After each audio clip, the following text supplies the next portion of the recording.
بسم اللہ الرحمن الرحیم۔ السلام علیکم۔ حضرت دہیح قلبی رضی اللہ تعالیٰ عنہ نہایت خوبصورت تھے۔ تفسیر نگار لکھتے ہیں کہ آپ کا حسن اس قدر تھا کہ عرب کی عورتیں دروازوں کے پیچھے کھڑے ہو کر یعنی چھپ کر حضرت دہیح قلبی رضی اللہ تعالیٰ عنہ کو دیکھا کرتی تھیں، لیکن اس وقت آپ مسلمان نہیں ہوئے تھے۔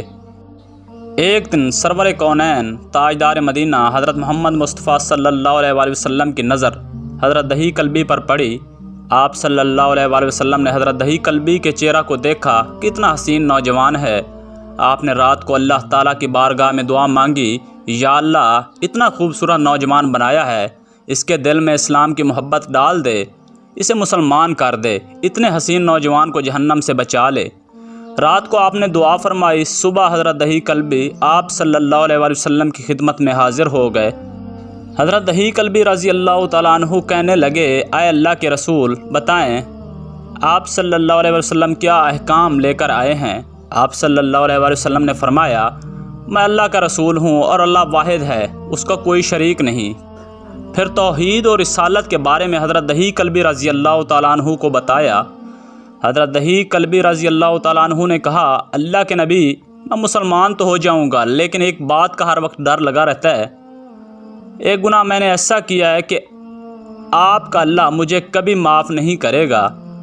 آپ صلی اللہ علیہ وسلم نے فرمایا، اے دہیح بتا تو نے کیسا گناہ کیا ہے؟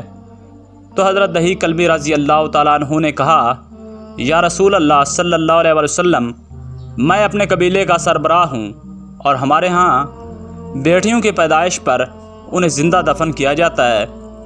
میں کیونکہ قبیلے کا سردار ہوں اس لیے میں نے 70 گھروں کی بیٹیوں کو زندہ دفن کیا ہے، آپ کا رب مجھے کبھی معاف نہیں کرے گا۔ اسی وقت حضرت جبرائیل امین علیہ السلام حاضر ہوئے، یا رسول اللہ صلی اللہ علیہ وآلہ وسلم اللہ تعالیٰ سلام کہتا ہے اور فرماتا ہے کہ اسے کہیں اب تک جو کچھ ہو گیا وہ ہو گیا، اس کے بعد ایسا گناہ کبھی نہ کرنا، ہم نے معاف کر دیا۔ حضرت دہیح آپ صلی اللہ علیہ وسلم کی زبان سے یہ بات سن کر رونے لگے۔ آپ صلی اللہ علیہ وسلم نے فرمایا، دہیح اب کیا ہوا ہے، کیوں روتے ہو؟ حضرت دہیح قلبی رضی اللہ تعالیٰ عنہ کہنے لگے، یا رسول اللہ میرا ایک گناہ اور بھی ہے جسے آپ کا رب کبھی معاف نہیں کرے گا۔ آپ صلی اللہ علیہ وسلم نے فرمایا، دہیح کیسا گناہ بتاؤ؟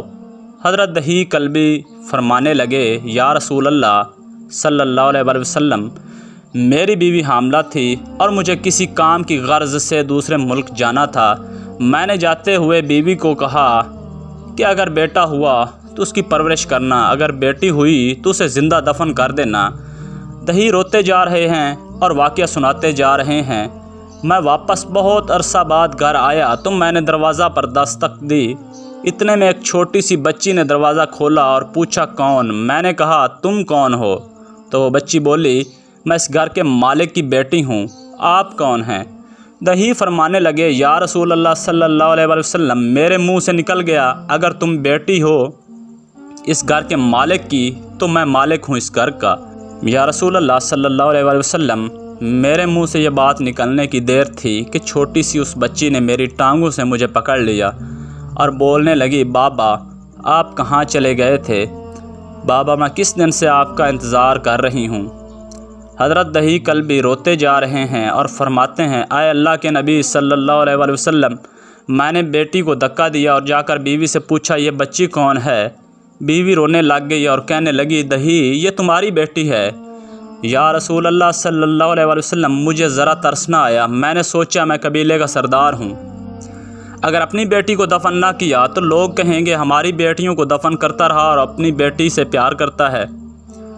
حضرت دہیح کی آنکھوں سے اشک زار و قطار نکلنے لگے، یا رسول اللہ صلی اللہ علیہ وسلم وہ بچی بہت خوبصورت بہت حسین تھی، میرا دل کر رہا تھا کہ اسے سینے سے لگا لوں، پھر سوچتا تھا کہیں لوگ بعد میں یہ باتیں نہ کہیں کہ اپنی بیٹی کی باری آئی تو اسے زندہ دفن کیوں نہیں کیا۔ میں گھر سے بیٹی کو تیار کروا کر نکلا تو بیوی نے میرے پاؤں پکڑ لیے، دہیح نہ مارنا اسے، دہیح یہ تمہاری بیٹی ہے، ماں تو آخر ماں ہوتی ہے۔ میں نے بیوی کو پیچھے دھکا دیا اور بچی کو لے کر چل پڑا۔ راستے میں میری بیٹی نے کہا بابا جان مجھے نانی کے گھر لے کر جا رہے ہو؟ بابا کیا مجھے کھلونے لے کر دینے جا رہے ہو؟ بابا ہم کہاں جا رہے ہیں؟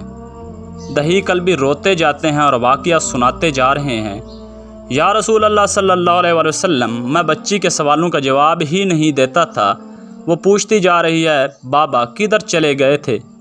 کبھی میرا منہ چومتی ہے، کبھی بازو گردن کے گرد دے لیتی ہے، لیکن میں کچھ نہیں بولتا۔ ایک مقام پر جا کر میں نے اسے بٹھا دیا اور خود اس کی قبر کھودنے لگ گیا۔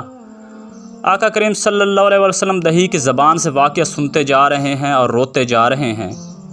میری بیٹی نے جب دیکھا کہ میرا باپ دھوپ میں سخت کام کر رہا ہے تو اٹھ کر میرے پاس آئی، اپنے گلے میں جو چھوٹا سا دوپٹہ تھا وہ اتار کر میرے چہرے سے ریت صاف کرتے ہوئے کہتی ہے بابا دھوپ میں کیوں کام کر رہے ہو؟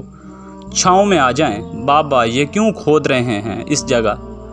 بابا گرمی ہے چھاؤں میں آ جائیں، اور ساتھ ساتھ میرا پسینہ اور مٹی صاف کرتی جا رہی ہے، لیکن مجھے ذرا ترس نہ آیا۔ آخر جب قبر کھود لی تو میری بیٹی پاس آئی، میں نے دھکا دے دیا، وہ قبر میں گر گئی اور میں ریت ڈالنے لگ گیا۔ بچی ریت میں سے روتی ہوئی اپنے چھوٹے چھوٹے ہاتھ میرے سامنے جوڑ کر کہنے لگی بابا میں نہیں لیتی کھلونے، بابا میں نہیں جاتی نانی کے گھر، بابا میری شکل پسند نہیں آئی تو میں کبھی نہیں آتی آپ کے سامنے، بابا مجھے ایسے نہ ماریں۔ یا رسول اللہ صلی اللہ علیہ وسلم میں ریت ڈالتا گیا، مجھے اس کی باتیں سن کر بھی ذرا ترس نہ آیا۔ میری بیٹی پر جب مٹی مکمل ہو گئی اور اس کا سر رہ گیا تو میری بیٹی نے میری طرف سے توجہ ختم کی اور بولی اے میرے مالک، میں نے سنا ہے کہ تیرا ایک نبی آئے گا جو بیٹیوں کو عزت دے گا، جو بیٹیوں کی عزت بچائے گا، اے اللہ وہ نبی بھیج دے، بیٹیاں مر رہی ہیں۔ پھر میں نے اسے ریت میں دفنا دیا۔ حضرت دہیح قلبی رضی اللہ تعالیٰ عنہ واقعہ سناتے ہوئے بے انتہا روئے۔ یہ واقعہ جب بتا دیا تو دیکھا آپ صلی اللہ علیہ وسلم اتنا رو رہے ہیں کہ آپ صلی اللہ علیہ وسلم کی داڑھی مبارک آنسوں سے گیلی ہو گئی ہے۔ آپ صلی اللہ علیہ وسلم نے فرمایا دہی ذرا پھر سے اپنی بیٹی کا واقعہ سناؤ، اس بیٹی کا واقعہ جو مجھ محمد صلی اللہ علیہ وسلم کے انتظار میں دنیا سے چلی گئی۔ آپ صلی اللہ علیہ وسلم نے 3 دفعہ یہ واقعہ سنا اور اتنا روئے کہ آپ کو دیکھ کر صحابہ کرام رونے لگ گئے اور کہنے لگے اے دہی کیوں رلاتا ہے ہمارے آقا کو، ہم سے برداشت نہیں ہو رہا۔ آپ صلی اللہ علیہ وسلم نے حضرت دہیح سے 3 بار واقعہ سنا تو حضرت دہیح کی رو رو کر کوئی حالت نہ رہی۔ اتنے میں حضرت جبرائیل علیہ السلام حاضر ہوئے۔ یا رسول اللہ صلی اللہ علیہ وسلم، اللہ سلام کہتا ہے اور فرماتا ہے کہ اے محبوب صلی اللہ علیہ وسلم دہیح کو کہہ دیں وہ اس وقت تھا جب اس نے اللہ اور آپ صلی اللہ علیہ وسلم کو نہیں مانا تھا، اب مجھ کو اور آپ کو اس نے مان لیا ہے تو دہیح کا یہ گناہ بھی ہم نے معاف کر دیا ہے۔ اس کے بعد آپ صلی اللہ علیہ وسلم نے فرمایا جس نے 2 بیٹیوں کی کفالت کی، انہیں بڑا کیا، ان کے فرائض ادا کیے، وہ قیامت کے دن میرے ساتھ اس طرح ہوگا جس طرح شہادت کی اور ساتھ والی انگلی آپس میں ہیں۔ جس نے 2 بیٹیوں کی پرورش کی اس کی یہ اہمیت ہے تو جس نے 4 یا 5 بیٹیوں کی پرورش کی اس کی کیا اہمیت ہوگی۔ بیٹیوں کی پیدائش پر گھبرایا نہ کریں، انہیں والدین پر بڑا مان ہوتا ہے اور یہ بیٹیاں اللہ کی خاص رحمت ہوتی ہیں۔ اللہ تعالی ہم سب کا حامی و ناصر ہو۔